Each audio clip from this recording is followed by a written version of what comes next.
Chapter 34. The Trial and Condemnation. The Jewish Trial. From Gethsemane, the bound and captive Christ was haled before the Jewish rulers. John alone informs us that the Lord was taken first to Annas, who sent him still bound to Caiaphas, the high priest. The synoptists record the arraignment before Caiaphas only. No details of the interview with Annas are of record, and the bringing of Jesus before him at all was as truly irregular and illegal, according to Hebrew law, as were all the subsequent proceedings of that night. Annas, who was father-in-law to Caiaphas, had been deposed from the high priestly office over 20 years before, but throughout this period he had exerted a potent influence in all the affairs of the hierarchy. Caiaphas, as John is careful to remind us, was he which gave counsel to the Jews that it was expedient that one man should die for the people. At the palace of Caiaphas, the chief priests, scribes, and elders of the people were assembled in a meeting of the Sanhedrin, informal or otherwise, all eagerly awaiting the result of the expedition led by Judas. When Jesus, the object of their bitter hatred, and their predetermined victim, was brought in, a bound prisoner, he was immediately put upon trial in contravention of the law, both written and traditional, of which those congregated rulers of the Jews professed to be such zealous supporters. No legal hearing on a capital charge could lawfully be held except in the appointed and official courtroom of the Sanhedrin. From the account given in the fourth gospel, we infer that the prisoner was first subjected to an interrogative examination by the high priest in person. That functionary, whether Annas or Caiaphas is a matter of inference, inquired of Jesus concerning his disciples and his doctrines.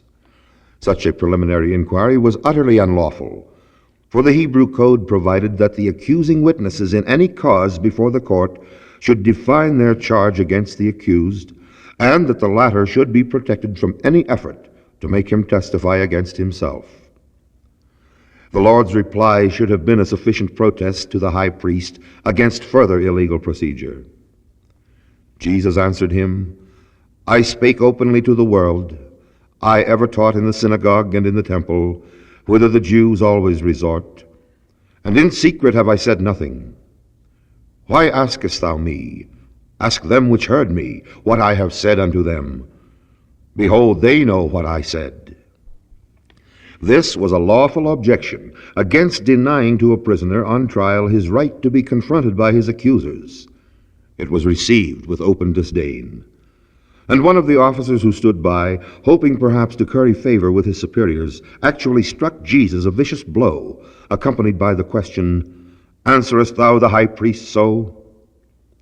To this cowardly assault the Lord replied with almost superhuman gentleness, "If I have spoken evil, bear witness of the evil. But if well, why smitest thou me?" Combined with submissiveness, however, this constituted another appeal to the principles of justice. If what Jesus had said was evil, why did not the assailant accuse him? And if he had spoken well, what right had a police officer to judge, condemn, and punish, and that too in the presence of the high priest? Law and justice had been dethroned that night. Now the chief priests and elders and all the council sought false witness against Jesus to put him to death. Whether all the council means a legal quorum, which would be 23 or more, or a full attendance of the 72 Sanhedrists, is of small importance. Any sitting of the Sanhedrin at night, and more particularly for the consideration of a capital charge, was directly in violation of Jewish law. Likewise, it was unlawful for the council to consider such a charge on a Sabbath, a feast day, or on the eve of any such day. In the Sanhedrin, every member was a judge. The judicial body was to hear the testimony, and according to that testimony and naught else, render a decision on every case duly presented. The accusers were required to appear in person, and they were to receive a preliminary warning against bearing false witness. Every defendant was to be regarded and treated as innocent until convicted in due course. But in the so-called trial of Jesus, the judges not only sought witnesses, but specifically tried to find false witnesses. Though many false witnesses came, Yet there was no witness or testimony against the prisoner, for the suborned perjurers failed to agree among themselves, and even the lawless Sanhedrin hesitated to openly violate the fundamental requirement that at least two concordant witnesses must testify against an accused person, for otherwise the case had to be dismissed. That Jesus was to be convicted on some charge or other and be put to death had been already determined by the priestly judges. Their failure to find witnesses against him threatened to delay the carrying out of their nefarious scheme. Haste and precipitancy characterized their procedure throughout. They had unlawfully caused Jesus to be arrested at night. They were illegally going through the semblance of a trial at night. Their purpose was to convict the prisoner in time to have him brought before the Roman authorities as early as possible in the morning, as a criminal duly tried and adjudged worthy of death. The lack of two hostile witnesses who would tell the same falsehoods was a serious hindrance. But at the last came two false witnesses and said, "This fellow said, I am able to destroy the temple of God and to build it in 3 days."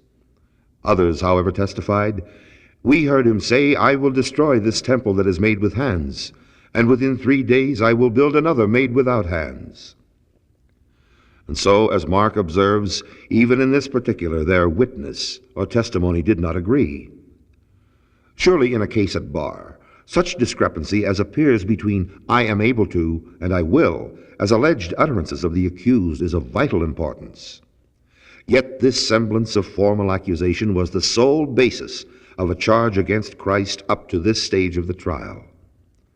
It will be remembered that in connection with the first clearing of the temple near the commencement of Christ's ministry, he had answered the clamorous demand of the Jews for a sign of his authority by saying, "Destroy this temple, and in 3 days I will raise it up."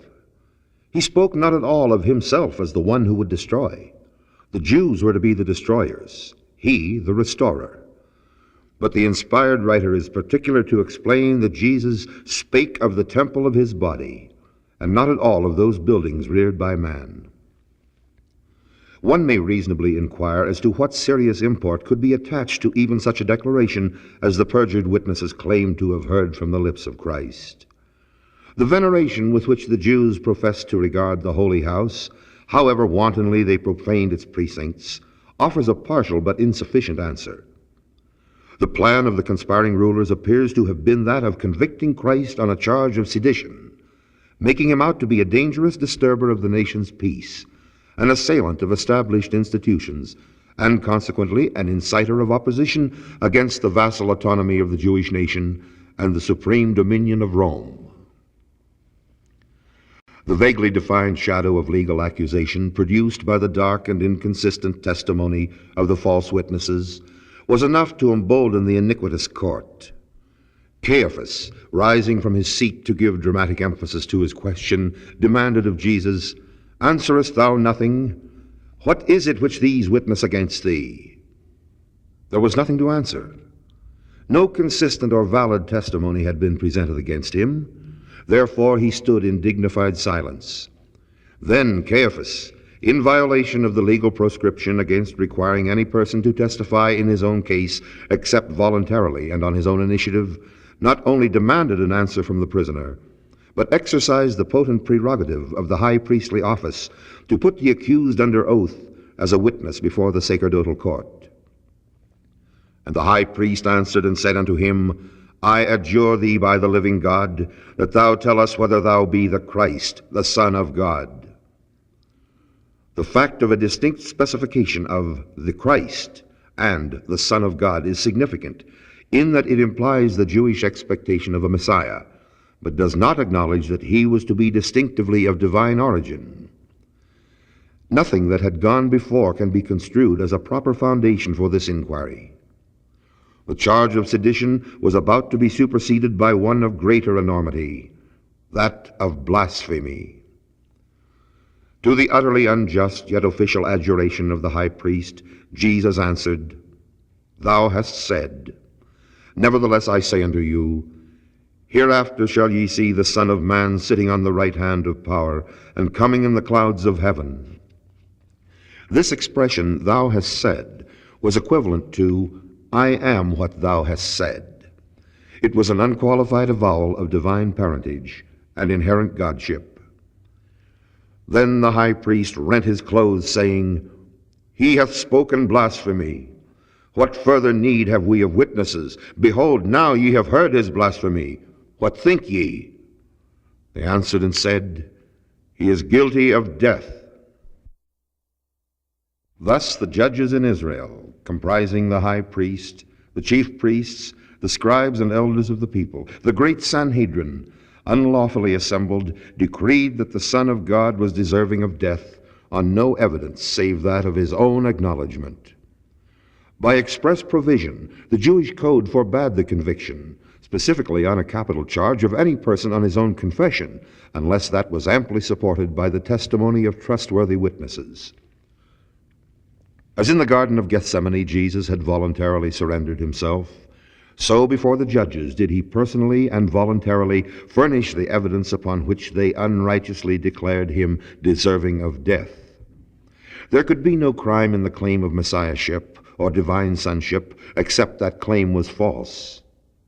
We vainly searched the record for even an intimation that inquiry was made or suggested as to the grounds upon which Jesus based his exalted claims. The action of the high priest in rending his garments was a dramatic affectation of pious horror at the blasphemy with which his ears had been assailed. It was expressly forbidden in the law that the high priest rend his clothes. But from extra-scriptural writings, we learn that the rending of garments as an attestation of most grievous guilt, such as that of blasphemy, was allowable under traditional rule. There is no indication that the vote of the judges was taken and recorded in the precise and orderly manner required by the law. Jesus stood convicted of the most heinous offense known in Jewry. However unjustly, he had been pronounced guilty of blasphemy by the supreme tribunal of the nation. In strict accuracy, we cannot say that the Sanhedrin sentenced Christ to death, inasmuch as the power to authoritatively pronounce capital sentences had been taken from the Jewish council by Roman decree. The high priestly court, however, decided that Jesus was worthy of death, and so certified when they handed him over to Pilate. In their excess of malignant hate, Israel's judges abandoned their Lord to the wanton will of the attendant varlets, who heaped upon him every indignity their brutish instincts could suggest. They spurted their foul spittle into his face, and then, having blindfolded him, amused themselves by smiting him again and again, saying the while, "Prophesy unto us, thou Christ, who is he that smote thee?" The miscreant crowd mocked him, and railed upon him with jeers and taunts, and branded themselves as blasphemers in fact. The law and the practice of the time required that any person found guilty of a capital offense, after due trial before a Jewish tribunal, should be given a second trial on the following day. And at this later hearing, any or all of the judges who had before voted for conviction could reverse themselves. But no one who had once voted for acquittal could change his ballot. A bare majority was sufficient for acquittal, but more than a majority was required for conviction.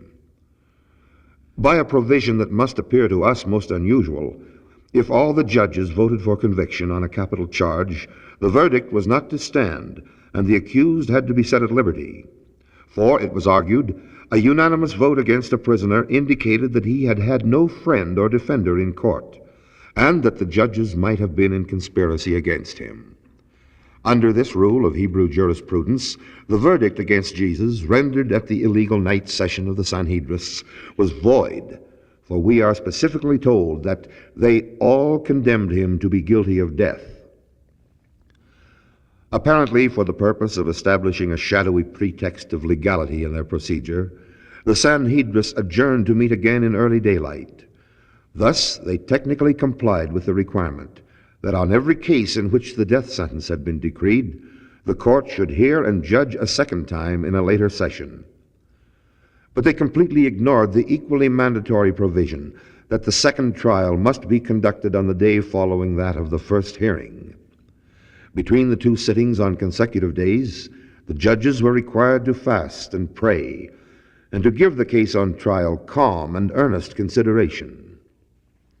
Luke, who records no details of the night trial of Jesus, is the only gospel writer to give place to a circumstantial report of the morning session. He says, "And as soon as it was day, the elders of the people and the chief priests and the scribes came together and led him into their council." Some biblical scholars have construed the expression, "led him into their council," as signifying that Jesus was condemned by the Sanhedrin in the appointed meeting place of the court, videlicet gazeth, or the hall of hewn stones, as the law of the time required. But against this we have the statement of John that they led Jesus directly from Caiaphas to the Roman hall of judgment. It is probable that at this early daylight session the irregular proceedings of the dark hours were approved, and the details of further procedure decided upon. They took counsel against Jesus to put him to death. Nevertheless, they went through the form of a second trial, the issue of which was greatly facilitated by the prisoner's voluntary affirmations. The judges stand without semblance of justification for calling upon the accused to testify. They should have examined anew the witnesses against him. The first question put to him was, "Art thou the Christ? Tell us."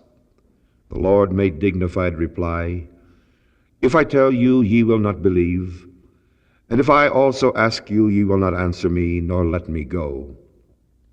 Hereafter shall the Son of Man sit on the right hand of the power of God."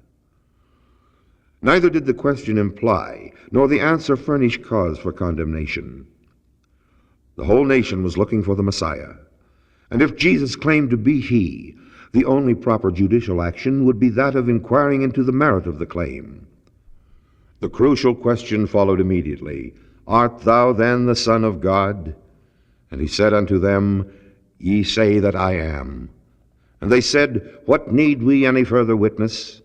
For we ourselves have heard of his own mouth." Jehovah was convicted of blasphemy against Jehovah. The only mortal being to whom the awful crime of blasphemy in claiming divine attributes and powers was impossible stood before the judges of Israel condemned as a blasphemer. The whole council, by which expression we may possibly understand a legal quorum, was concerned in the final action. Thus ended the miscalled trial of Jesus before the high priest and elders of his people. And straightway in the morning the chief priests held a consultation with the elders and scribes and the whole council, and bound Jesus, and carried him away and delivered him to Pilate. During the few hours that remained to him in mortality, he would be in the hands of the Gentiles, betrayed and delivered up by his own. Peter's denial of his Lord. When Jesus was taken into custody in the Garden of Gethsemane, all the 11 forsook him and fled. This is not to be accounted as certain evidence of cowardice, for the Lord had indicated that they should go.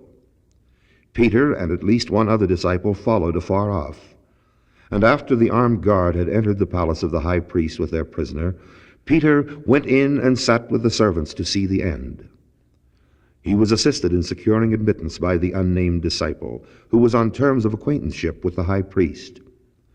That other disciple was in all probability John, as may be inferred from the fact that he is mentioned only in the fourth gospel, the author of which characteristically refers to himself anonymously.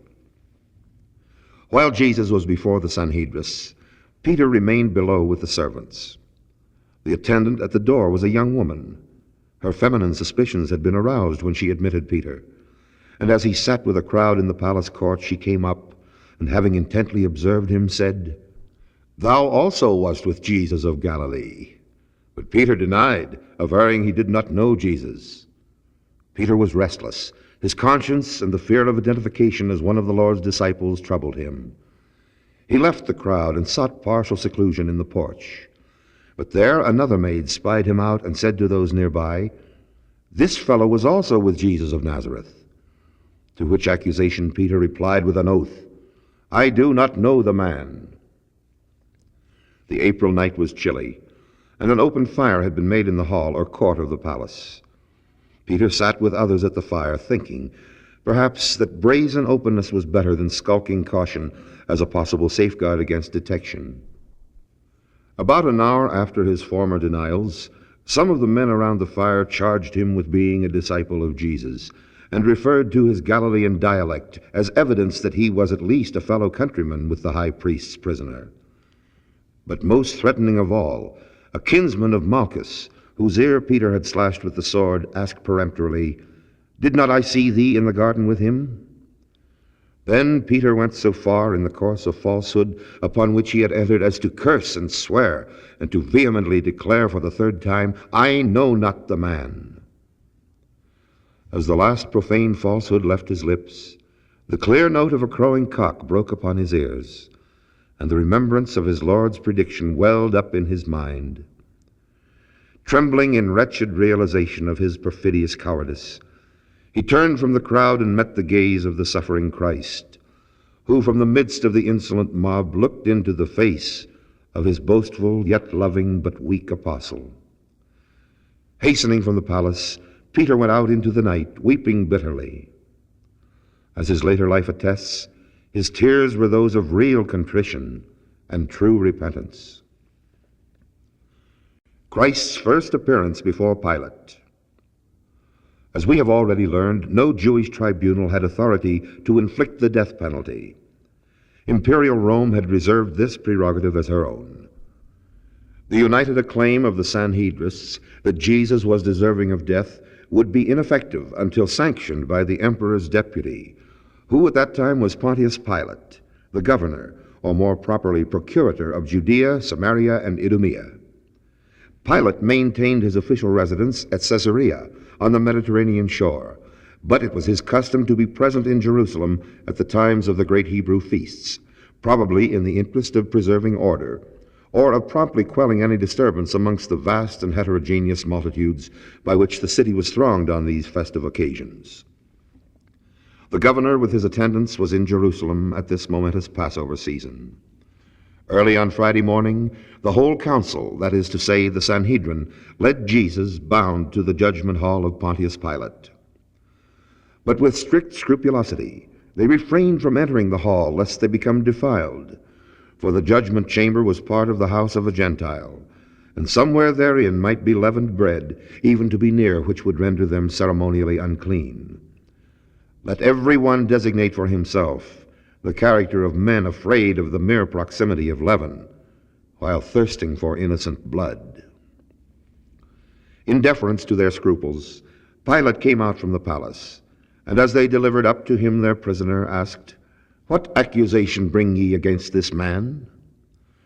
The question, though strictly proper and judicially necessary, surprised and disappointed the priestly rulers, who evidently had expected that the governor would simply approve their verdict as a matter of form and give sentence accordingly. But instead of doing so, Pilate was apparently about to exercise his authority of original jurisdiction. With poorly concealed chagrin, their spokesman, probably Caiaphas, answered, "If he were not a malefactor, we would not have delivered him up unto thee." It was now Pilate's turn to feel, or at least to feign, umbrage, and he replied in effect, "Oh, very well, if you don't care to present the charge in proper order, take ye him, and judge him according to your law. Don't trouble me with the matter." But the Jews rejoined, "It is not lawful for us to put any man to death." John the Apostle intimates in this last remark a determination on the part of the Jews to have Jesus put to death not only by Roman sanction, but by Roman executioners. For, as we readily may see, had Pilate approved the death sentence and handed the prisoner over to the Jews for its infliction, Jesus would have been stoned in accordance with the Hebrew penalty for blasphemy. Whereas the Lord had plainly foretold that his death would be by crucifixion, which was a Roman method of execution, but one never practiced by the Jews. Furthermore, if Jesus had been put to death by the Jewish rulers, even with governmental sanction, an insurrection among the people might have resulted, for there were many who believed on him.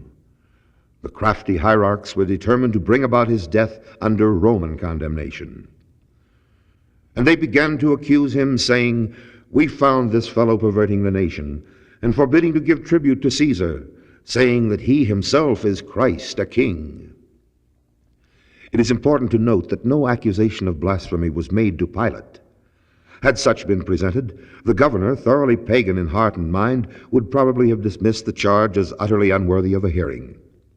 For Rome, with her many gods, whose number was being steadily increased by current heathen deification of mortals, knew no such offense as blasphemy in the Jewish sense. The accusing Sanhedrin hesitated not to substitute for blasphemy, which was the greatest crime known to the Hebrew code, the charge of high treason, which was the gravest offense listed in the Roman category of crimes. To the vociferous accusations of the chief priests and elders, the calm and dignified Christ deigned no reply. To them he had spoken for the last time, until the appointed season of another trial, in which he shall be the judge, and they the prisoners at the bar. Pilate was surprised at the submissive, yet majestic demeanor of Jesus. There was certainly much that was kingly about the man. Never before had such a one stood before him. The charge, however, was a serious one. Men who claimed title to kingship might prove dangerous to Rome. Yet to the charge the accused answered nothing. Entering the judgment hall, Pilate had Jesus called. That some of the disciples, and among them almost certainly John, also went in, is apparent from the detailed accounts of the proceedings preserved in the fourth gospel. Anyone was at liberty to enter, for publicity was an actual and a widely proclaimed feature of Roman trials. Pilate, plainly without animosity or prejudice against Jesus, asked, "Art thou the King of the Jews?" Jesus answered him, "Sayest thou this thing of thyself, or did others tell it thee of me?" The Lord's counter-question, as Pilate's rejoinder shows, meant and was understood to mean, as we might state it, do you ask this in the Roman and literal sense, as to whether I am a king of an earthly kingdom, or with the Jewish and more spiritual meaning? A direct answer, yes, would have been true in the messianic sense, but untrue in the worldly signification. And no could have been inversely construed as true or untrue. Pilate answered, "Am I a Jew? Thine own nation and the chief priests have delivered thee unto me. What hast thou done?" Jesus answered, "My kingdom is not of this world. If my kingdom were of this world, then would my servants fight, that I should not be delivered to the Jews. But now is my kingdom not from hence." Pilate therefore said unto him, "Art thou a king then?" Jesus answered, "Thou sayest that I am a king. To this end was I born, and for this cause came I into the world, that I should bear witness unto the truth. Every one that is of the truth heareth my voice." It was clear to the Roman governor that this wonderful man, with his exalted views of a kingdom not of this world, and an empire of truth in which he was to reign, was no political insurrectionist, and that to consider him a menace to Roman institutions would be absurd. Those last words about truth were of all the most puzzling. Pilate was restive, and perhaps a little frightened under their import. "What is truth?" he rather exclaimed in apprehension than inquired in expectation of an answer as he started to leave the hall. To the Jews without, he announced officially the acquittal of the prisoner. "I find in him no fault at all," was the verdict. But the chief priests and scribes and elders of the people were undeterred. Their thirst for the blood of the Holy One had developed into mania. Wildly and fiercely they shrieked, "He stirreth up the people, teaching throughout all Jewry, beginning from Galilee to this place." The mention of Galilee suggested to Pilate a new course of procedure. Having confirmed by inquiry that Jesus was a Galilean, he determined to send the prisoner to Herod, the vassal ruler of that province, who was in Jerusalem at the time. By this action, Pilate hoped to rid himself of further responsibility in the case, and moreover Herod, with whom he had been at enmity, might be placated thereby. Christ before Herod. Herod Antipas, the degenerate son of his infamous sire, Herod the Great, was at this time tetrarch of Galilee and Perea, and by popular usage, though without imperial sanction, was flatteringly called king. He it was who, in fulfillment of an unholy vow inspired by a woman's voluptuous blandishments, had ordered the murder of John the Baptist.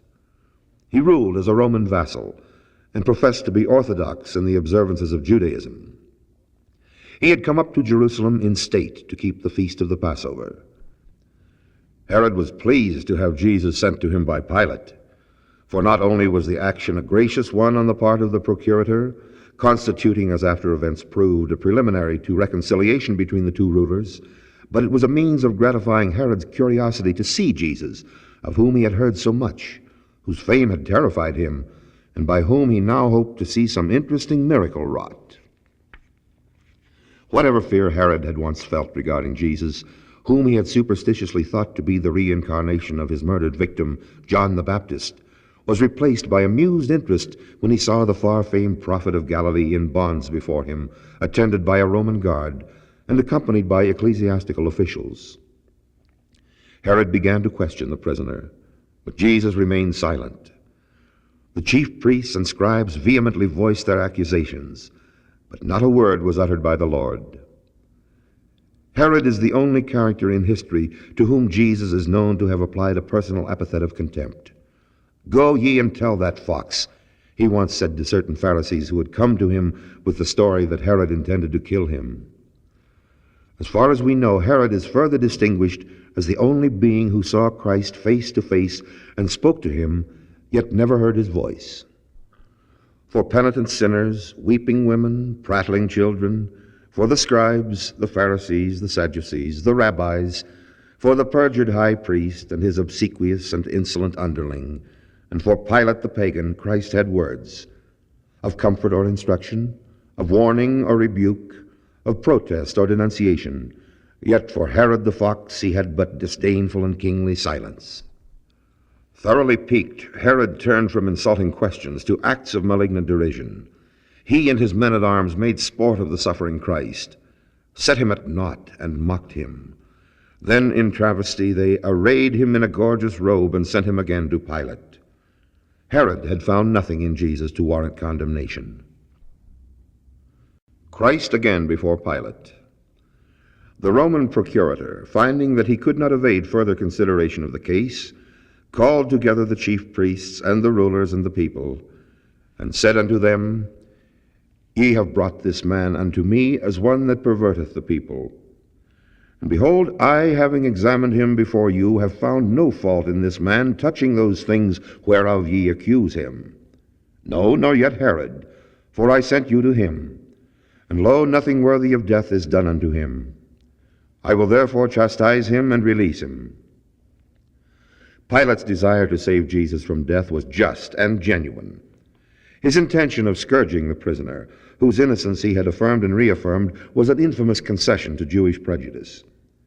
He knew that the charge of sedition and treason was without foundation, and that even the framing of such an accusation by the Jewish hierarchy, whose simulated loyalty to Caesar was but a cloak for inherent and undying hatred, was ridiculous in the extreme.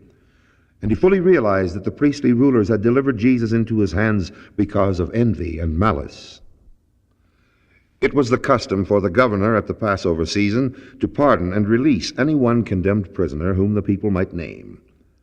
On that day there lay in durance, awaiting execution, a notable prisoner called Barabbas, who had been found guilty of sedition, in that he had incited the people to insurrection and had committed murder. This man stood convicted of the very charge on which Pilate specifically, and Herod by implication, had pronounced Jesus innocent. And Barabbas was a murderer in addition. Pilate thought to pacify the priests and people by releasing Jesus as the subject of Passover leniency. This would be a tacit recognition of Christ's conviction before the ecclesiastical court, and practically an endorsement of the death sentence, superseded by official pardon. Therefore he asked of them, Whom will ye that I release unto you, Barabbas or Jesus, which is called Christ? There appears to have been a brief interval between Pilate's question and the people's answer, during which the chief priests and elders busied themselves amongst the multitude, urging them to demand the release of the insurrectionist and murderer. So, when Pilate reiterated the question, Whether of the twain will ye that I release unto you? Assembled Israel cried, Barabbas! Pilate, surprised, disappointed, and angered, then asked, What shall I do then with Jesus, which is called Christ? They all say unto him, Let him be crucified. The governor said, Why, what evil hath he done? But they cried out the more, saying, "Let him be crucified." The Roman governor was sorely troubled and inwardly afraid. To add to his perplexity, he received a warning message from his wife, even as he sat on the judgment seat. "Have thou nothing to do with that just man, for I have suffered many things this day in a dream because of him." Those who know not God are characteristically superstitious. Pilate feared to think what dread portent his wife's dream might presage. But finding that he could not prevail, and foreseeing a tumult among the people if he persisted in the defense of Christ, he called for water and washed his hands before the multitude, a symbolic act of disclaiming responsibility which they all understood, proclaiming the while, "I am innocent of the blood of this just person. See ye to it." Then rose that awful self-condemnatory cry of the covenant people, "His blood be on us and on our children." History bears an appalling testimony to the literal fulfillment of that dread invocation. Pilate released Barabbas and gave Jesus into the custody of the soldiers to be scourged. Scourging was a frightful preliminary to death on the cross. The instrument of punishment was a whip of many thongs, loaded with metal and edged with jagged pieces of bone. Instances are of record in which the condemned died under the lash and so escaped the horrors of living crucifixion.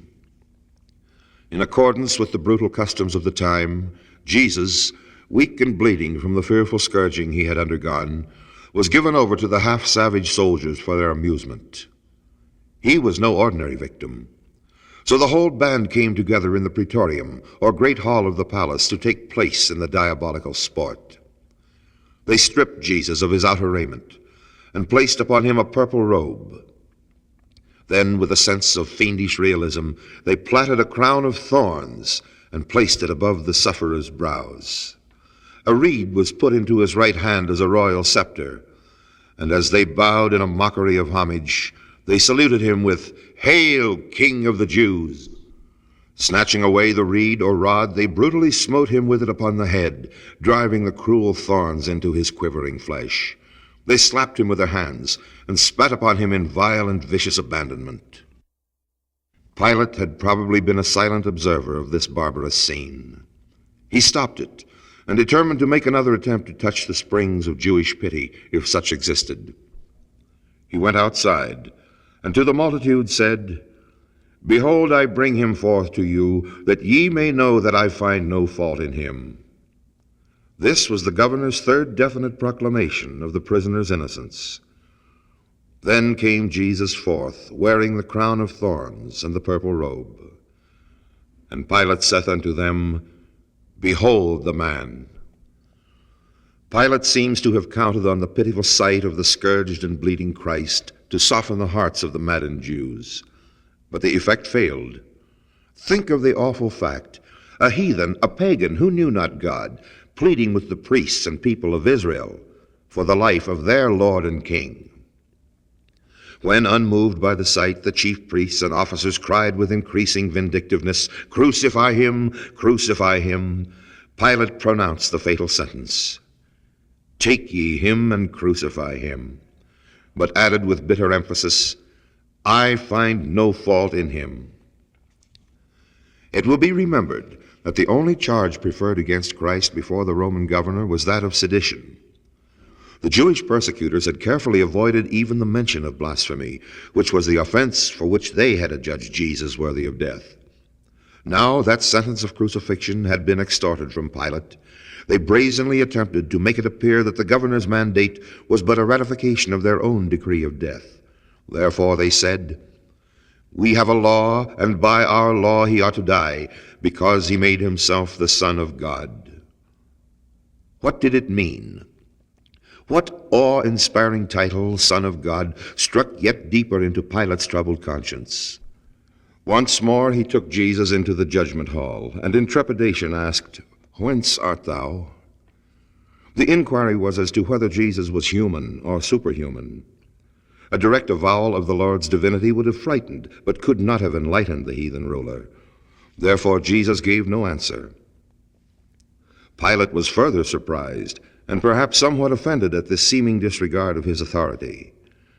He demanded an explanation, saying, "Speakest thou not unto me?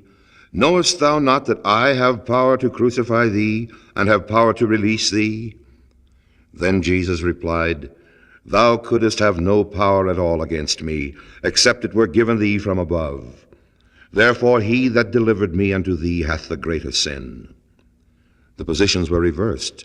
Christ was the judge, and Pilate the subject of his decision. Though not found guiltless, the Roman was pronounced less culpable than he or those who had forced Jesus into his power, and who had demanded of him an unrighteous committal. The governor, though having pronounced sentence, yet sought means of releasing the submissive sufferer. His first evidence of wavering was greeted by the Jews with the cry, "If thou let this man go, thou art not Caesar's friend. Whosoever maketh himself a king speaketh against Caesar." Pilate took his place in the judgment seat, which was set up in the place of the pavement, or Gabbatha, outside the hall. He was resentful against those Jews who had dared to intimate that he was no friend of Caesar, and whose intimation might lead to an embassy of complaint being sent to Rome to misrepresent him in exaggerated accusation. Pointing to Jesus, he exclaimed with unveiled sarcasm, "Behold your king!" But the Jews answered in threatening and ominous shouts, "Away with him! Away with him! Crucify him!"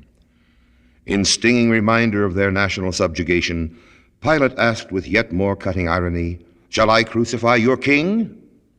And the chief priests cried aloud, "We have no king but Caesar." Even so was it, and was to be. The people who had by covenant accepted Jehovah as their king now rejected him in person, and acknowledged no sovereign but Caesar. Caesar's subjects and serfs have they been through all the centuries since. Pitiable is the state of man or nation who in heart and spirit will have no king but Caesar. Wherein lay the cause of Pilate's weakness? He was the emperor's representative, the imperial procurator with power to crucify or to save. Officially, he was an autocrat. His conviction of Christ's blamelessness and his desire to save him from the cross are beyond question. Why did Pilate waver, hesitate, vacillate, and at length yield contrary to his conscience and his will? Because, after all, he was more slave than freeman. He was in servitude to his past. He knew that should complaint be made of him at Rome, his corruption and cruelties, his extortions, and the unjustifiable slaughter he had caused would all be brought against him. He was the Roman ruler, but the people over whom he exercised official dominion delighted in seeing him cringe when they cracked with vicious snap above his head the whip of a threatened report about him to his imperial master Tiberius. Judas Iscariot. When Judas Iscariot saw how terribly effective had been the outcome of his treachery, he became wildly remorseful. During Christ's trial before the Jewish authorities, with its associated humiliation and cruelty, the traitor had seen the seriousness of his action. And when the unresisting sufferer had been delivered up to the Romans, and the fatal consummation had become a certainty, the enormity of his crime filled Judas with nameless horror. Rushing into the presence of the chief priests and elders, while the final preparations for the crucifixion of the Lord were in progress, he implored the priestly rulers to take back the accursed wage they had paid him, crying in an agony of despair, "I have sinned in that I have betrayed the innocent blood." He may have vaguely expected a word of sympathy from the conspirators, in whose wickedly skillful hands he had been so ready and serviceable a tool. Possibly he hoped that his avowal might stem the current of their malignancy, and that they would ask for a reversal of the sentence. But the rulers in Israel repulsed him with disgust. "What is that to us?" they sneered. "See thou to that." He had served their purpose. They had paid him his price. They wished never to look upon his face again. And pitilessly they flung him back into the haunted blackness of his maddened conscience. Still clutching the bag of silver, the all-too-real remembrancer of his frightful sin, he rushed into the temple, penetrating even to the precincts of priestly reservation, and dashed the silver pieces upon the floor of the sanctuary. Then, under the goading impulse of his master, the devil, to whom he had become a bond-slave, body and soul, he went out and hanged himself. The chief priests gathered up the pieces of silver, and in sacrilegious scrupulosity held a solemn council to determine what they should do with the price of blood. As they deemed it unlawful to add the attained coin to the sacred treasury, they bought with it a certain clay yard, once the property of a potter, and the very place in which Judas had made of himself a suicide. This tract of ground they set apart as a burial place for aliens, strangers, and pagans. The body of Judas, the betrayer of the Christ, was probably the first to be there interred. And that field was called Aceldama, that is to say, the field of blood.